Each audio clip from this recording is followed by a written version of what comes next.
Hey everyone, Adrian here. Welcome back to the Conversations with Adrian podcast. Today I have with me Luci Lampe. Luci, thank you so much for being on the show. Thanks so much for having me here. I'm excited about wherever our journey is going to take us today. Yeah, it's going to be interesting. You know what I love about you Yeah. is that like I have a beef with like the 18-year-old life coach, the person who hasn't hasn't had any experience with life or hasn't fallen down enough, So the Oh, thing that I love about you is like you when we talk about sex and love and relationships and business and all that kind of stuff, you are married, you've got 4 kids, and I feel like you qualify. Does that make sense? It's like yeah, you're the I hear right you. person for the job because like I don't want to take fucking lessons off someone who hasn't had any world experience or hasn't experienced what I've been through. Does that make sense? Yeah, yeah. Well, there's a different kind of initiation that we have been through when you have been embodying what you teach. Yeah. Embodiment is such a profound word these days. I feel like Yeah. living congruently with your values, with your belief systems, and actually living through the way, like becoming the person that you want to project in the world and carrying that through society, because we always have, probably now more than ever, probably because of social media and things like that, Mm, but everyone kind of has their projection of the way you should act in life. And we've had mhm. years and years of conditioning, but I think now more than ever people are appreciating rawness and real and authenticity. And even though you might get a little pushback and someone saying, I can't believe you would do and say such things, I think inwardly they really are envious that they don't have the courage to do that. Yeah, no, I hear you. Yeah, and the embodiment piece is really it's interesting because over the years I've been coaching for over a decade. But within that decade, a lot of life happened. A lot of life happened. Um, and the thing about the embodiment is that it kind of starts as an idea, right? Like, oh, this is something I want to learn about, or you feel called, you feel pulled to it. Wild feminine embodiment, for example. I didn't know to call it that, early on. Mhm. But now when women come to me and say, it's that wild feminine embodiment that you have, I'm like, oh yeah, yeah. You just see it. You can't. You just are it. So when you embody something, you are it. You're living, breathing, walking example of whatever that is. And so my deepest devotion commitment is to embody love. And so you will see that a lot coming out in what I share in regards to, especially on my page, to relationship and how we can embody love in our relationships. Mm. And granted, I mean, honestly, there just isn't enough. I think that the world could use more of that. Mm. I'm mindful that there's probably people that you have to meet where they're at. So you would Yes. obviously have that in your coaching life where Yeah. someone will come to you with a version. I always say in my coaching, like, you've got an iPhone 13 and it keeps telling you to download the latest version and you keep But you saying can't. no. So it's like there's an iPhone 23 and you should be at that version, but you keep fucking swiping to the left, and you just don't, you push the notification away and you don't ever upgrade to the next level. And so you Yeah. kind of have to meet people where they're at. But with respect to your page, I think to the uninitiated and people that haven't gotten to know you, and that's the thing about social media, is someone can meet you Hmm. today for the first time virtually and then go, holy fuck, like what's this lady on about, and look at some of your news feed, which, like, in my opinion, I mean, it's when you talk about wild feminine, it's pretty wild as far as the content's concerned. So it's full of love and light, but it's also very fucking sexy and raunchy and like there's a It's lot of edgy, juiciness about it. Yeah, it's very edgy. edgy and juicy. Yeah. Yeah, Well, all the people good find stuff. it exactly when they're ready. This is what I have discovered is that there is no coincidence. So when people when they find me, I hear so many stories. My DMs are full of them, my email, my inbox. Like I don't even know how I found you, but this was the perfect time, and this was exactly what I needed to hear at this point in my life. And Mm. so I'm just like, well, I'm over here showing up, doing the thing that I feel inspired to do, and the universe has conspired to bring us together. So welcome. You must be ready for this level of intensity. Yeah. Come on in. Yeah. Yeah. With I would like you to explain to me, or at least go into a couple of the catalyst events that brought you to this point. Because for what I discovered you via Danny Morell in Oh the Higher yes. Self podcast. So Yes. he's one of my fave podcasts to go to for the higher self and the spiritual learnings and all that kind of stuff. So I first saw you on there, and then I discovered your page and got to know you a little bit better. But I'm Yeah. always curious about the catalyst events that happen leading up to, because what I see from the outside coming in is like, yeah, this person who fully embraces and embodies this wild feminine and is sharing the message with the world and almost shouting it from the rooftops, because you're like, you got to come over to the dark side and have a little look at what's going on here. It's it's all love and light and juicy and all that sexy raunchiness that we're talking about before.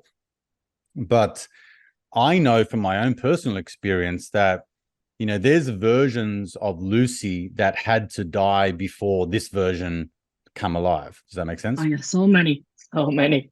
Yeah, go for it. Give me some.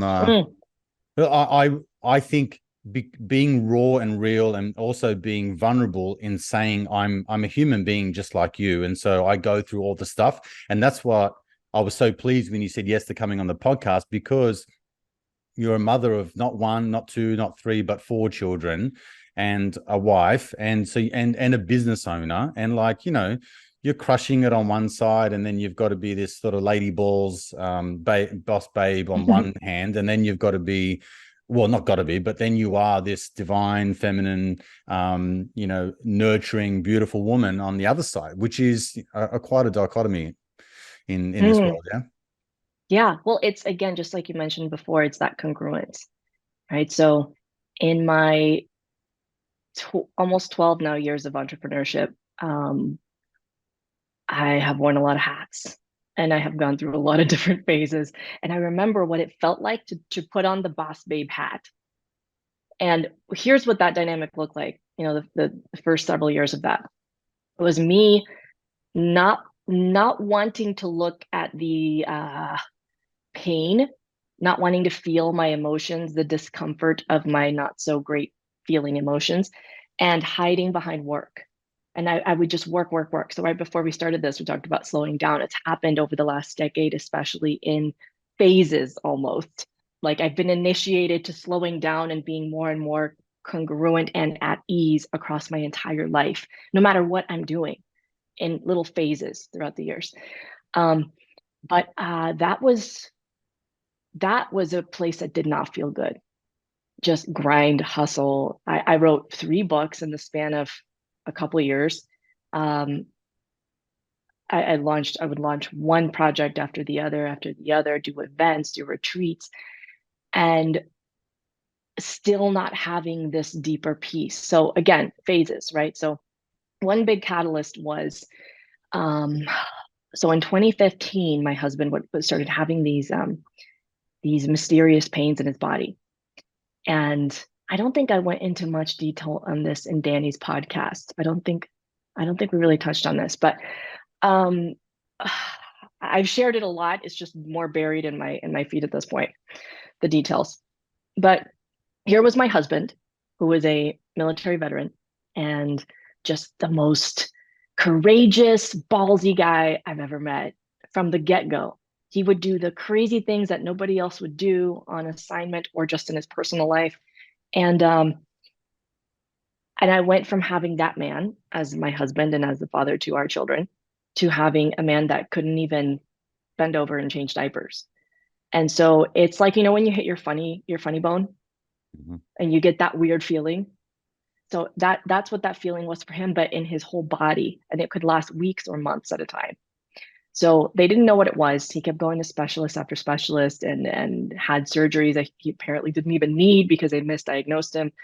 And then they diagnosed him with some hereditary palsy disease that is incurable and hereditary. And so again, there are lots of different stopping points on this journey, but those 2.5 years of depression for him and disability were a big catalyst for everything that exists in our lives now. And it was during that time, I was actually also pregnant with our fourth child, and I developed an autoimmune disorder. And then it just got worse after he was born. And it continued about a year after. And that was just hell. That was hell. I was trapped in my body. I was the working parent. My husband was not only not my husband, really, but even more of a burden it felt than having a fifth child. And just all these things, this culmination of things.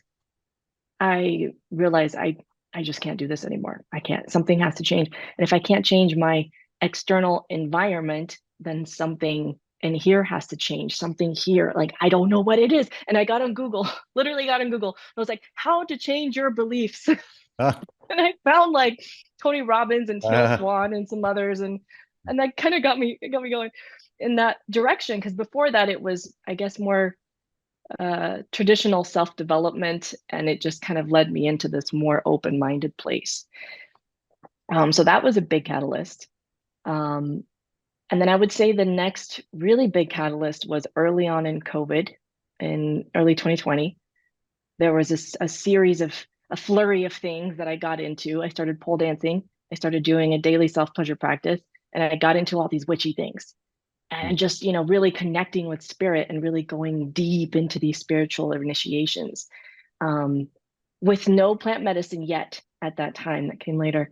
But that really opened me up and deepened me into my body.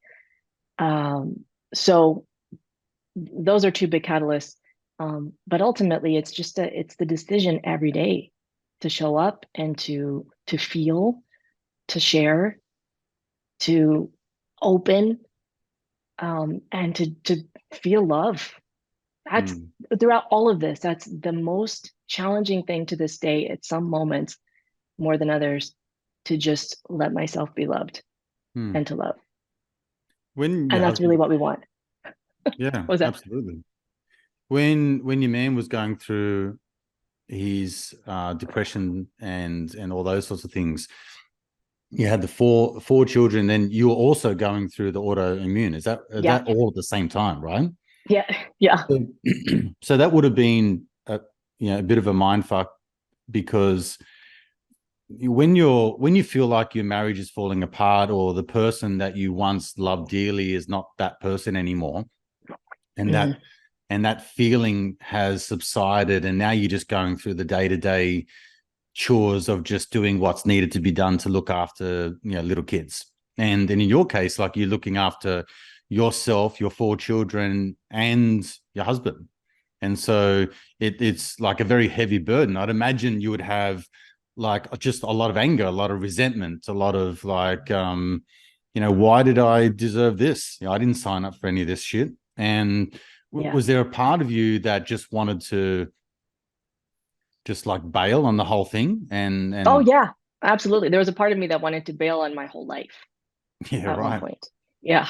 And him too. There were some really dark moments where we both were just we just this is what is even worth living for. Now I will say that having our kids, may help us to have something to keep showing up for, Mm, but also, so during that time, the way that he basically kept waking up every day and had something to do was he got into video games.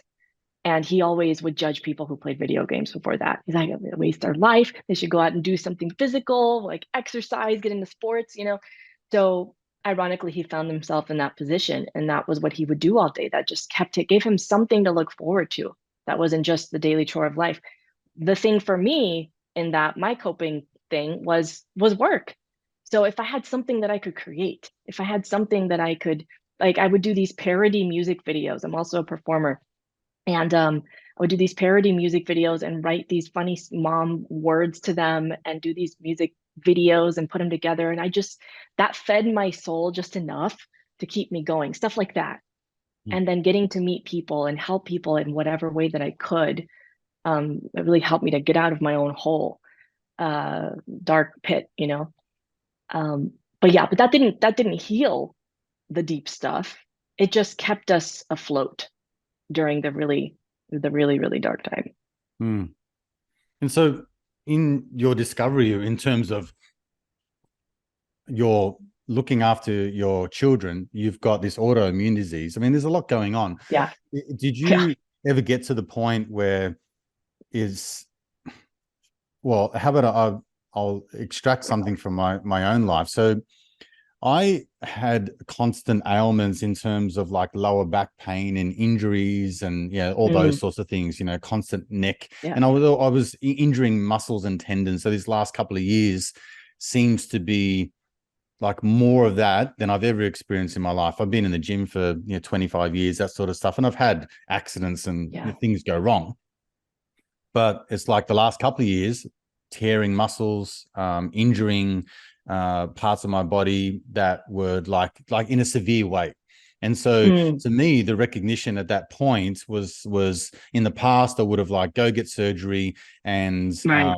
take pills and go get I don't know, some sort of remedial massage or some shit like that, right? And Yeah, so yeah. now the journey has sort of led me onto this path of what is embedded in my system, which is so rigid that makes things want to tear and makes things Yeah. want to Yes. break. And so for me, it was getting past that rigidity and the tension and the things that I was stuck in and holding on to. So what was that for you? Yeah.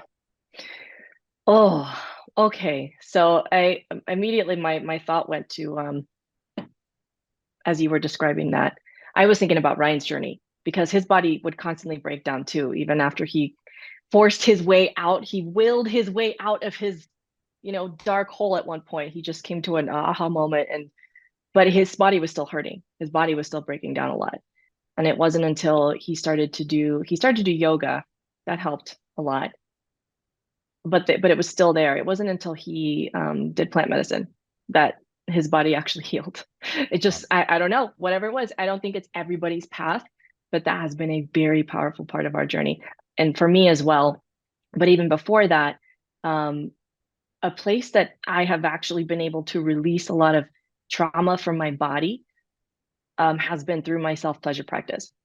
And so that is just my top spiritual practice that I have done ever to connect me with that source of all the love. And so many levels. But yeah, because I was very rigid. I'm a Capricorn and I'm a generator and all these things, and all these different types, and I'm just the perfect work person. I Mhm. really love to work, but I don't think it doesn't feel like work now. It's not a grind. I'm in flow and I receive the messages, and it takes more effort to not do it than to do it. And so that's the norm for me now. But it used to be that I had to just super discipline myself to a T. But that was my control. That was my need to control. And I would also do that in my marriage. I would also do that with my kids in just every way. So my rigidity showed up in that way. But then in my body, it was like the autoimmune stuff was, I would later find out, intimately tied to the emotional stuff that I was avoiding. That was Mm. before I started to really unearth that.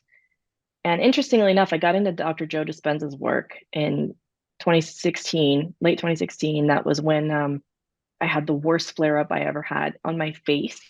And I woke up with my eyelids almost completely swollen shut. Mm. And my face was just like a balloon. And I had to go see clients that day. And I was like, I don't, and I did. And they said, "Are you okay? Should you even be here right now?" I don't know, but I don't know what's going on. And no specialist could figure it out, but that was the last straw. And I have done all these different diets, elimination diets, steroid creams, pills, antidepressants, like all kinds of stuff for that whole year. Nothing worked. And after that happened, you know what I did that actually healed my eczema? Again, this might not be for everybody, but it was so simple. I sat every morning And I did this visualization of light pouring in to my being and saturating my whole self, and saturating the little cells of my body that are inflamed at the time, and seeing them turn, you know, harmonious again, just be at peace. I did that, and about 6 weeks later, I didn't have eczema anymore. That was the closest thing they could classify it as eczema, but it was like boils in some parts of my body. So you No. just never, you just never know. I think that there are all these things happening in these unseen realms that our physical eyes can't see. And opening up to that is there's just a lot of really cool shit there. Yeah. But I think you've got to want to go there. And I think the world has a funny way of Yeah. pushing you to the extreme and says, like, you're either going to lay down and surrender to this, or I'm going to force you. So these little moments show up. Well, they're not little, they're quite big in most cases. Like And defining moments. yeah, that's right. I always say, like, life always deals me like an 11 out of 10 lesson. So it just goes like smack, and then, away you go. And so Yeah. most of the time I don't learn. I'm not afraid to say. I just go, fuck, that was shit, and then motor through, and then it just goes bang again. You're like, oh shit, okay, again. So like, man, I can't do this a third time. So maybe I should do something about it. I should let go now, maybe. That's it. That's my whole life has just been holding on. I'm just like, fuck, I gotta let this all go. So yeah, I totally hear you in terms of like embodiment and being in the flow, despite chaos at times, because like we've tried to do this interview a couple of times, and you got sick kids and all this kind of stuff. There's shit going on. There's obviously a lot going on. We got a day difference between us in terms of time and all that kind of stuff. So morning I'm there. from the future, you're from the past. There's a whole lot going on. So can I ask you, Luci, why do you think that sexual energy is such healing energy? Well, it's life force energy. So if it's the energy from which everything comes, whether it's an idea that manifests into a building, architecture, technology, well, Zoom right here, we're on it right now, or a life that comes out of a body that I gave birth to. Like it's that same life energy. So if we learn how to first, dissolve the shame that we have around our sexuality, and around our pleasure, around our bodies, around any specific body parts that we feel shame about. And to me, that's the ultimate alchemy. If you can liberate the eros, which the eros, I love this, is the erotic models the sexual. Have you ever heard of Mark Gaffney's work and Christina Kincaid? Yeah. Okay. So there's a book, Return to Eros, for anybody who's listening that might want to look into this more, and how the erotic is much bigger than the sexual, and it's that same kind of pulse of life itself. And when we're connected to that, that's where we're like on the inside. We get this flow of divine, otherworldly information, wisdom, inspiration. And to get to live in that place, not just when you're creating content or creating a course or coaching a client, but just having a normal conversation with your kid, or making love with your partner, or just having a conversation with the checkout person at the store. When somebody has that erotic aliveness, you recognize it when they embody that. And that's that life force energy. So that healing, that is at the ultimate, I guess the ultimate alchemy of that is just pure love. And love is the most powerful force. So, I mean, love is what heals. Love is what heals. And yeah. And it starts with the love of self, right? So I think what we've been conditioned to embody and learn over our lifetime is that loving others, self-sacrifice is well, that's not real love, and it's not actually even love. Yeah, that's right. And I think like religion has a huge part in that. Like if you look at the conception the of martyrdom, the Jesus is like the sex it didn't even include the sex part. It was like that was all removed from it, you know. So the whole love like where did making that was go? taken away. Yeah, that's right. So I have my suspicions though.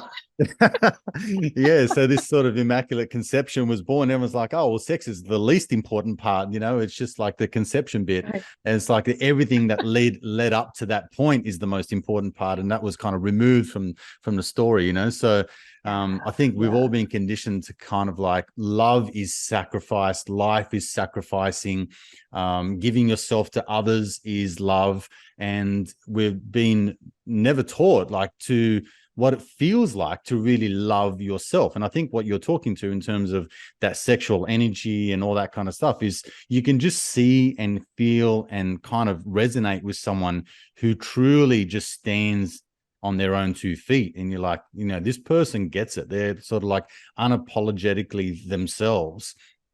But not more than that. They just have a sense and an aura about them that's kind of on like together is how I would explain it. Yeah, I think to me, what that is their integrity.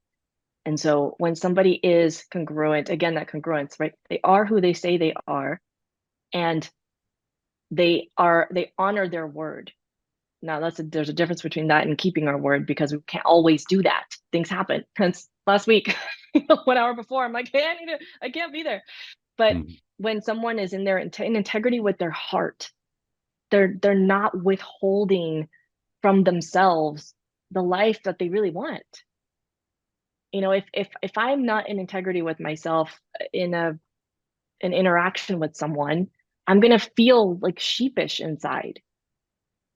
I feel like I'm diminishing myself, shrinking down. It's not this boisterous, overcompensating kind of confidence. It's a stillness inside, no matter what's happening externally. And there is a groundedness to it. And so people will see that as confidence. But yeah, I think of that as integrity. And that's the sexiest thing to me. You know, when Ryan started to really dig into exploring his shadow and all the parts of himself that he had disowned and rejected and judged, and he started to love those parts of himself, I was like, oh, this guy, you know, I can't keep myself off him. Yeah. So even when it's uncomfortable to my ego, or I prefer something different, I honor that because it's truth. And a lot of those dynamics is what I like to bring into the way that I do talk about relationships, because if someone is not in integrity with themselves, it's going to impact the relationship. Yeah, totally. And relationships, I think, are paramount. And I think in terms of the sexual component and the lovemaking component of that, I think when it's present and your cup is being filled all the time, and you feel like that you're satisfied in that area, then it's almost like everything else, it solves 90% of the problems. But when it's missing, it becomes 90% of your issue. That's my personal experience. You with me on that? I see that. But however, it goes deeper. So what I've seen in a lot of the couples that I've worked with the past several years is the sex is always a symptom of something else. So for a while, it might work to just have sex anyways, and kind of get that quick, boost of connection. But it doesn't resolve the other stuff. However, I hear what you say. Yes, that it can add more tension. By the time that people come to me, a lot of times they're in this situation where the sex isn't great. It's maybe not happening a lot. And also all of these other things are being really amplified. And they don't know where to go to face their demons, basically. So that's what I guide them through. And naturally addressing that helps them to, again, come back into integrity with themselves, be more who they are, and let themselves be seen by their partner. And then they have a real chance at like real intimacy and really good sex. That just as a fruit, as like a byproduct of that, instead of as the focus. Well, let's talk to that a little bit, Lucy, because this is an interesting conversation when you talk to having great sex. Well, there's a lot of components to great sex, right? And so it starts with each individual being open and vulnerable and courageous and wild and, like all of those things. And so before that, though, then there has to be some breaking down or some sort of replacing of the old guard, so to speak. So, I would love for you to maybe draw from your own experience, because for me, in terms of what I needed to do to experience that true intimacy, was let go of parts of myself that were riddled with shame and guilt and disgust and like all this kind of hatred of self and parts of myself and things like that. So, there's a lot of really heavy, deep emotions that needed to be let go of. And that decision to let go of those, and then the decision to then say, well, I'm going to embody all of these newfound beliefs and values, then and that is in face of any kind of ridicule and shame and blame and humiliation or whatever comes of that. I'm just going to stand in this truth and really project myself from this version of Adrian that I want to be from here on out. So let's talk to that, because I feel like it's one thing to go, and I know a lot of people who are listening to this, they're like, just get to the fucking sex part where, I can orgasm and I can, last longer and all those sorts of things. But I think, there's a lot that comes before that on an emotional, energetic level, which kind of needs to be stripped away. Yes. And that's why early on in my shares on social media, I did end up focusing a lot more on the logistics and mechanics of sex. And I realized this really doesn't serve people. That's a dime a dozen. You want to learn how to make her squirt? Like, it's really simple, actually. Just press here, stroke here, rub the clit at the same time, and add more pressure as she's coming, and don't stop, but that's not what they need to hear. Because if she is not relaxed enough and not surrendered, she might not even be able to come. And I actually encounter a lot of those women. Yeah, I've worked with women in their 50s and 60s that had just had their first orgasm after taking my self-pleasure course. I'm like, and they've had kids. I mean, they've pushed kids out of their vaginas and they've never had an orgasm. I'm like, this doesn't seem right. But it's not about the logistics. It's what's happening in the heart. What are they withholding from themselves, from their partner, from just feeling what's happening energetically, and also there's the physical components. Yeah, like their pelvic floor might be too tight. Something might be going on medically, but more often than not, in the people that I work with, that I encounter, it's either an emotional, a mental, a spiritual, an energetic thing, or all of the above. And so the more that they really do, like you were talking about, those parts of yourself that you would feel disgust over, or feel like, ugh, I don't know about that. That feels weird. That's too kinky. What the fuck? What is that? What even is that? Why do you like that? And you sit with those parts of yourself and you just really love them. You love them. And what can help with that is when you're in specific contexts, events or workshops or communities where you can reveal a part of yourself, and it's not only not disgusting to them, but they can celebrate you. That's a really healing part. There's one reason that a lot of people love kink communities and BDSM communities, because you're just celebrated, like, cool, you're into that as long as it's safe and consensual. Yeah, like, fuck yeah. And that has been also really healing for us throughout our journey. But yeah, coming into wholeness of who you are as a sexual being. And I mean, that's the first big thing, although that's not like it happens overnight. But also having an openness to each other. So if the trust has been broken, then there's going to be a process of repair and a decision to open and trust again. You can't have great sex if you don't trust that person or you don't feel safe. And it's not just physical safety, but do I feel safe to really show myself to this person and let them experience me? Or will I need to hold back because I can't show this part of myself? They're going to judge it or think it's too much or too weird or whatever. So those are some very foundational things. Feeling like we're whole in ourselves and our sexuality, and having that trust and that safety in the relationship and in the bedroom. Because if you don't have it in the relationship, you're not going to have it in the bedroom. Yeah, totally right. What did you discover about Ryan? I'm your husband's name's Ryan, is that right? Yeah, yeah. Yeah.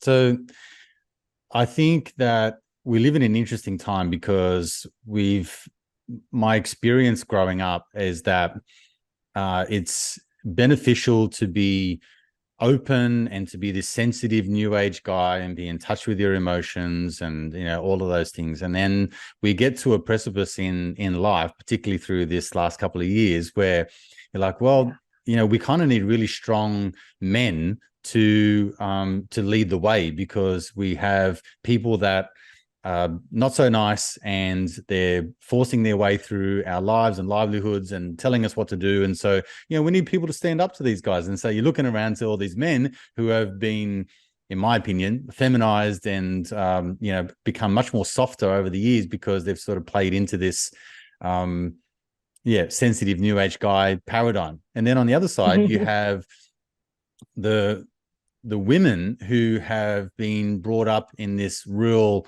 I don't need a man, and I can just, I'm a boss babe and I can do everything on my own and all that kind of stuff. Yeah. And so, it's almost like through this pandemic period, we had a lot of the people that were making a stand were women. And you're like, well, these guys are leading the charge, where are the men? And so we have this interesting dynamic now at play, because people are like, well, you kind of need to be dominant and you need to be soft. And it's the same with a woman, right? It's like, yeah, there's times where I need to kill it at work and put together a course or create something or meet a deadline. But then there's times where I have to be soft and nurturing and surrendered and tender, and loving and all those sorts of things as well. And to know which part to play at which time is a very important thing. So what was some of the things that you discovered about Ryan? Because I mean, if he's an expert and he's doing all these sort of like what you would consider the most manly of manly fucking things to do, is to get out there and start, tearing shit apart and all that sort of stuff. So for him to become this guy that was broken in a lot of ways, is there something that you could speak to, which maybe drawing upon his experience and then maybe with the couples that you work with, in terms of what are you learning about men through this whole experience, and particularly with with your own man? Yeah, so it's interesting too. Right now, I'm on the tail end of a men's coaching group as well. And when I got that message, here's the thing about living a whole surrendered life. Like the whole fucking thing is surrendered. Okay, not just when I'm in bed with my legs open. And like my whole life is so deeply surrendered. So when I got this message, do a men's coaching group, I was like, the fuck? What, me? I'm not a man. Everything that I do, I at least have I have my own personal story to speak from, something. But I'm not a man. Of course, I have been with a man who's gone through this crazy transformation and healing and all that. But I just trusted it. I just trusted it. And I'm it's been quite an incredible journey with this group of men, just coaching them through these things. And because I'm a woman, there are things that I've been able to bring into it that they connect with their wives, and they're like, oh, we're not the only ones. Oh, you are like that too? That's how she is right now. Okay. So I am seeing a big more of a rising of the, what I will call the divine masculine, right? The sacred masculine, not this like masculinity, like raw, I gotta be all together and tough all the time and show no emotion, but this rising of men who are, again, in integrity, which means they're not abandoning themselves in their emotions either. They give themselves space to feel. They give themselves space to integrate. They do whatever it takes to do that. And they bring the truth of their hearts to their relationship. And because they're not pushovers and they're not trying to just happy wife, happy life, they will speak their truth. And their wives, even if they don't like it, again, that's me in many moments. I'm like, I don't like that you're doing a 40-day fast, babe. Okay, but I respect that you said yes to the calling of your heart. Even if that means that temporarily I'm offering up sex, because that happened earlier this year, 2.5 months of celibacy, because Ryan did a 40-day water fast out of nowhere. I'm like, okay, thanks, babe. Wow. I was very pissed at first, very pissed. Like, you can't take away sex from me. I was very entitled. I did not even realize it. So we've all got things in the shadows until the opportunity comes. But yeah, I'm seeing that they are more willing to, and as Ryan's been on this journey as well, willing to embody that truth at the risk of rocking the boat and creating some temporary messiness and chaos, trusting that in the greater vision, things are going to work out and that's going to serve that bigger vision.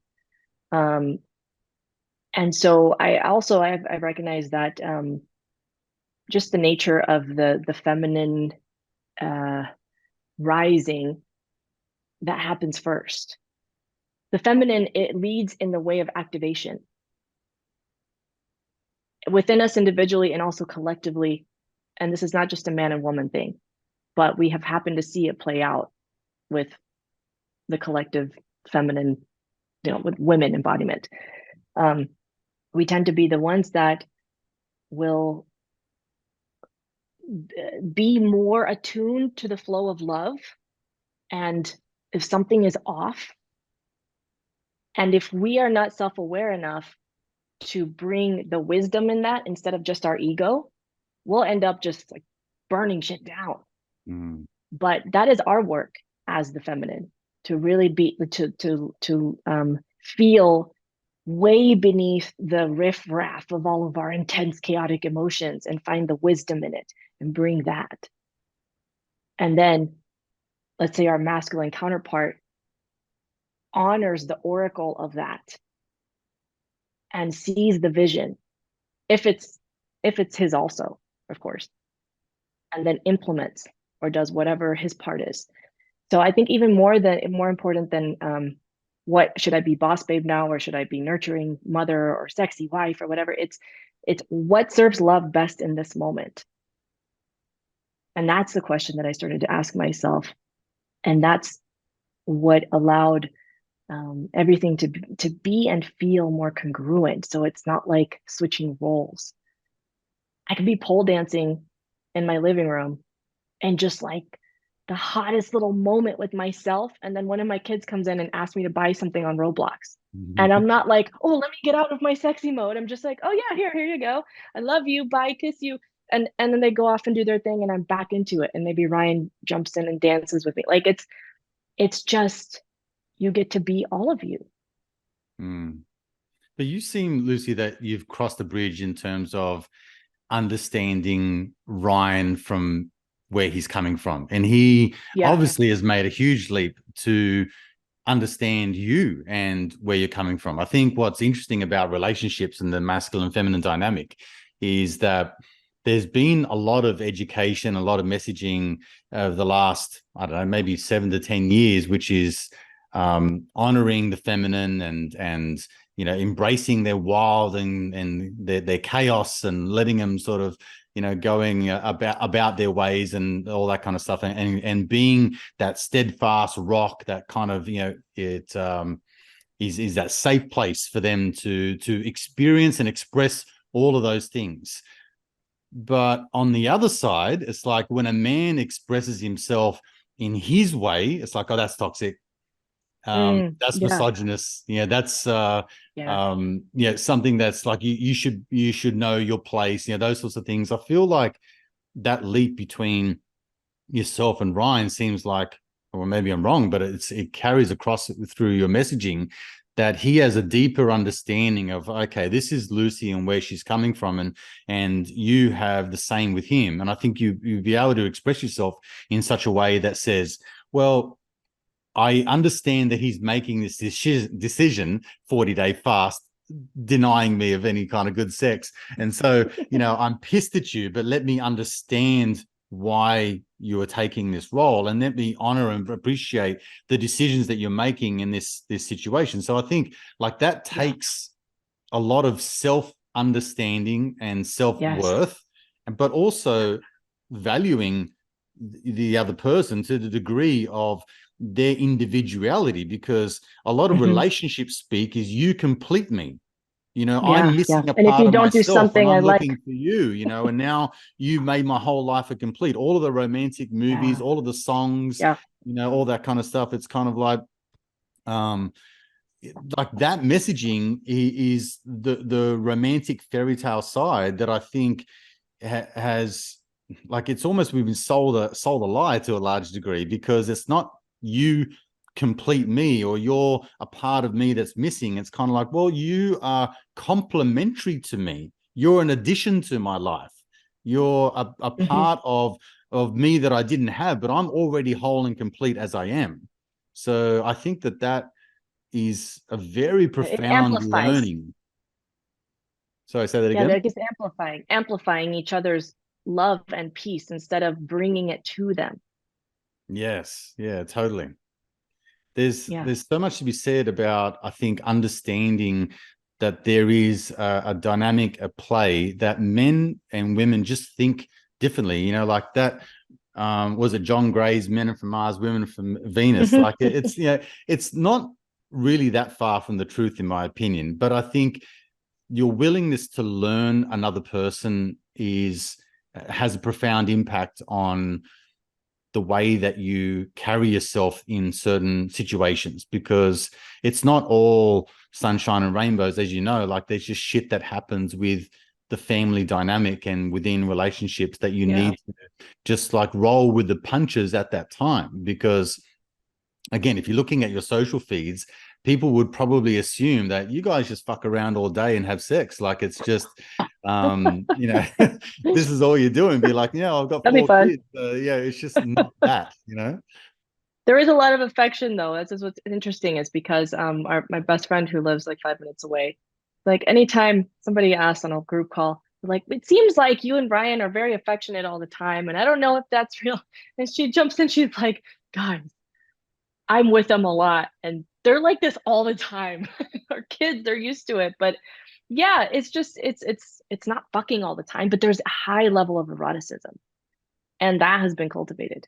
And a lot of that too, to your point, is really giving a shit about understanding each other. But beyond that, beyond just understanding each other, because I can understand something about him and still judge it and still not like it and still not accept it.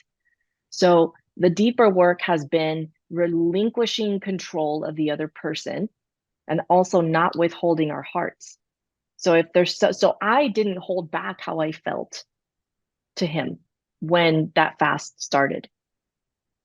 And I'm not gonna. I made a promise a while ago that I was not gonna withhold my heart from him, and that doesn't mean I'm gonna just be chaos and fire to him all the time. I don't think that that's particularly healthy either.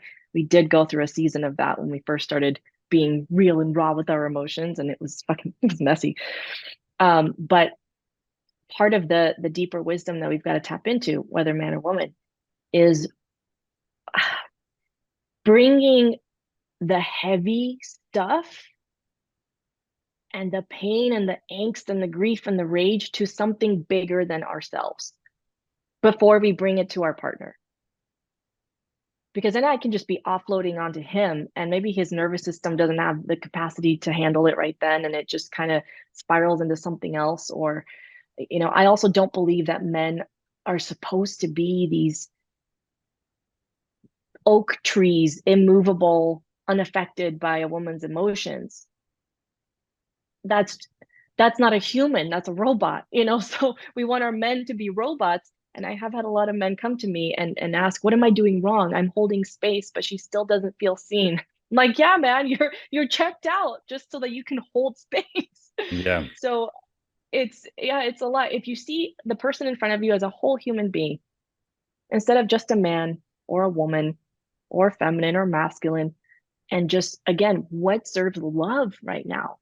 Not the romantic feelings, but love, like that big, powerful, all consuming force that wants nothing but the best for you. And if in this moment, that means that your ego needs to step aside and like things are going to suck for your ego for a little bit here, Hmm. in the bigger scheme of things, this is happening for you. And that's what that fast did for us. In the middle of that, too, I also went to Peru, which is where I'm from. Anyways, Right. that was 6 months ago. That 7 months. Wow. And that was your plant medicine experience? Was that right? No, that it actually wasn't. I didn't do any medicine there. I just Wow. connected with the land and had these wild spiritual experiences and activations. And I came back and I had nothing but complete acceptance and love for Ryan. And he said that was the time that he felt it the most powerfully he had ever felt it. Mm. I didn't need a single thing from him. I just loved him. Mm. And That's profound. yeah, so I mean, love is real. Love is unconditional. Relationships are not, but actual love is. And so it's up Mm. to us to decide, what are we um what are we putting our energy and our focus into when things are kind of tough and also when things are good. Yeah, so true.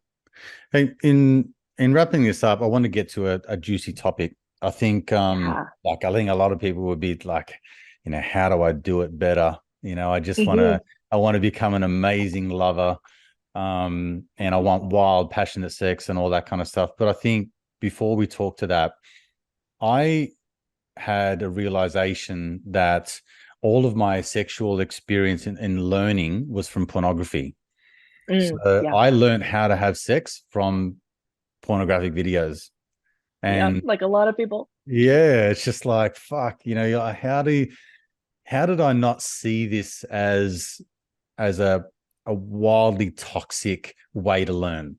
So, and through that, in terms of like body issues, issues around like your cock size, because you're watching these guys with just massive Yes. fucking dicks, Yeah. and it's like, holy shit. And But like he's I'm got looking at penis theirs, envy. looking at mine, like, man, there's a lot of I things know. missing around here, So it was Yeah. just and the way that the sort of I heard someone say, it was a coach that I'd interviewed a bunch of times, and he said, like, don't fuck your woman like you hate her. That's kind of like how you kind of get that messaging from porn. And I understand that there's a certain level of eroticism and that sort of power dynamic and all those sorts of things in the bedroom, which is amazing. But certainly that was the depiction of how I come to learn how to make love. and Yeah. and Yeah. and and porn has been a part of my life since I was like a adolescent. So it's one of those things I was exposed to at a very young age, and it stayed with me right into, I would say, my late 30s. And I'm 45 now, so it's been there Yeah. for a It's while on pretty a new. constant. Yeah. And but I think I've never really heard from a woman's perspective how that has impacted them in their lives, because like I know with when it comes to another quote that I heard, Cam Fraser, when I was interviewing him, is like, Oh, people, yeah. guys fuck like they masturbate. They just masturbate Uh-huh. Yes, into their women, And exactly. so Yeah. there's no savoring, there's no longer journey, there's no sort of lead up, there's no innuendo, there's no talk, there's no little foreplay. Yeah. It's just, We need a mind fuck. We need the mind fuck. We need the slow foreplay. oh There's all these yeah, things, but you really got to get to know each other. And again, safety and trust, right? Because for us, like we're really kinky. Okay, so he knows that if he bites me or if he like chokes me or pulls my hair or just like does certain things that and instead of just thrusting, um, he can attune to in the moment how my body's responding and add a little bit of this or do a little bit of that or pull out all together and just like, oh, what's going on, and then go back down there. So guys, get good at eating pussy. Okay, that's one thing, like, please. yeah, It will do you a big favor. I cannot teach you how to do that here, but I will say that because we met at a Christian college. Actually, I grew up as a pastor's kid, and we were still good little Christian people in that particular faith, and we couldn't have sex, right? To us, we couldn't have sex before getting married, so we got good at everything else. So so to our advantage, that really worked out. mm, But more foreplay. Sometimes it's as simple as more foreplay. And what does that mean? It's not just the 10 minutes before you stick it in, but really taking your time, feeling her body, looking into her eyes, like seeing her, the person that she is. um a lot of women, we really enjoy just soft sensual touch throughout the whole body. And a lot of times, their partners just don't have the patience to do that, or they start to get aroused and then they get impatient and they got to do something with their boner. So it's like, no, just it's okay. He could sit there. That's good. Maybe, play around a little bit, like, oh, look what you did to me, babe. Just that playfulness and this presence. The big word is presence. And so one thing, this is what I love about Cam Fraser, actually, because he talks about conscious self-pleasure for men. I love that. I'm a big fan of men also doing conscious self-pleasure. I don't mean just like jacking off in 30 seconds to let off some steam, but really teaching your body, like, oh, this sensation, this can feel so good throughout my body. What's happening in the rest of my body when I'm touching myself, and working with that energy and extending the time and letting that tension build. And the same thing goes with their partner, letting that tension build. Because women need 20 to 30 minutes on average, right, to be aroused enough to even have an orgasm. Now, this is not every woman. If you work very consciously with your body and you've practiced a lot of things, I can be there in 30 seconds, or I can be there in 30 minutes, or I can be there 10 times in 5 minutes. It just depends on so many variables. But for a man, because unless you're a guy that can come multiple times, you're going to want to also work with very conscious ejaculation. So Cam would be, again, just the guy to really talk to about that. I'm so happy that you talked to him. But women, we love the tease. Again, not all of us, but a lot of women, they want the mental foreplay too. They want to feel really cared for. They want to feel that you really care about them outside of just using them for their bodies. Because even though I can't tell how many couples I've worked with that the women, even though they know their husbands love them, they feel like their husbands just masturbate into them because they're not slowing down to really have that connection. So yeah, there's a lot there to unpack than we have time for. Yeah, that's right. I really appreciate it. Where do people go to find you if they want to learn more about your work and your courses and everything that you run? Yeah, you can go to my website at lucilampe.com and also my Instagram, Luci Lampe, or my TikTok at Luci Lampe Official. Lovely.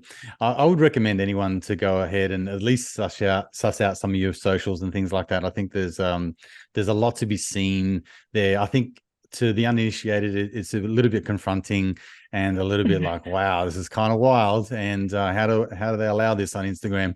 But but I think if you're open enough and wanting to explore this path, which is just an amazing learning of self, and I think that's probably where a lot of this messaging seems to have come up in this conversation is really getting back to understanding who you are and then being able to be courageous enough to express it within your partner or in life, really. And this is an embodiment thing again. It's like how you do one thing is how you do everything.